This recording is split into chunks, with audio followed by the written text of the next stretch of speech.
What's up, guys? Charlie here with an update to the Explaining Destiny videos, now that the game's actually come out. Back when we did the beta, we did a couple of quick little videos explaining some of the ideas driving behind the system of the Destiny game, and now that the game's actually out, I've had more time to explore it through more of them. Today we'll be talking about the RPG elements, specifically level, defense, intelligence, strength, and discipline. These are what make up the base RPG system of this game. We'll start with level. Your level is kind of a nice little tracker of how you're doing as a player, how far you've progressed, how many monsters you've killed, you gain experience from killing monsters, and beyond that it helps dictate what gear you can and can't equip and helps you kind of know what area you should be in theory.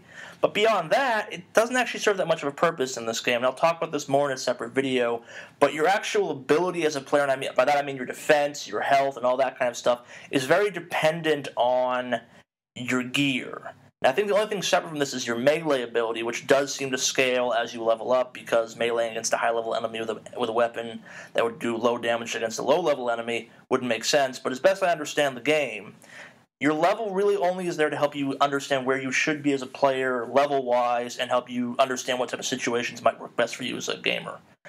Next up, we have your defense. Your defense is pretty self-explanatory if you've played any RPGs. It's how much damage your gear absorbs before it gets to you. Obviously, the higher the defense, the more damage you can take before it actually kills you. And going back to the topic of it's linked to your gear, defense is linked to your gear. All your armor has a defense stat line that adds up to your overall defense. Next up is intelligence. Intelligence affects the cooldown abilities of your cooldown of your super ability, whether it's Golden Gun, Blade Dancer, Fallout, whatever that's actually called, the Void Blast. These are all linked to intelligence. They are super-powered, trumping the whole move. And the higher your intelligence is, the faster you can use this power.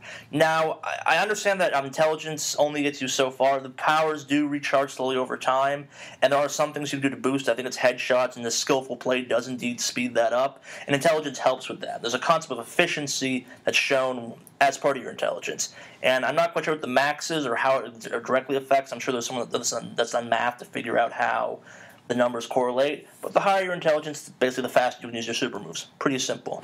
The same idea applies to discipline, which is how fast you can use your grenades. Higher your discipline, faster you can use your grenades more often. Unlike many other games out there, grenades in this case are kind of treated as a spell, or they're infinite, but you'll have that cooldown on them, which I'm not a huge fan of. I wish I could use more of them. I wish I could use like 3 and then add a longer cooldown or something. But whatever. Discipline, just like intelligence, speeds this process up. Higher your discipline, faster you can use your grenades, and etc.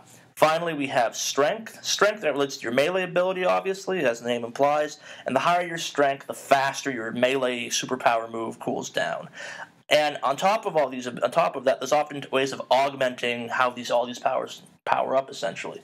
Many items in the game will say they have they give you a boost discipline, but at the same time then say something like using grenade damage causes your melee ability to recharge faster and stuff like that. It's an interesting system how the RPG aspects work with each other and against each other in some cases. So when you're building your character, make sure you focus on boosts to these attributes that suit you as a player and not just give you the highest score possible. Defense is important, but if you have armor that's giving you 90 intelligence and you really like your super move, I'd stick with that armor as long as it's not like 50 defense points lower. So that's it for the RPG elements, and I'll see you on the battlefield.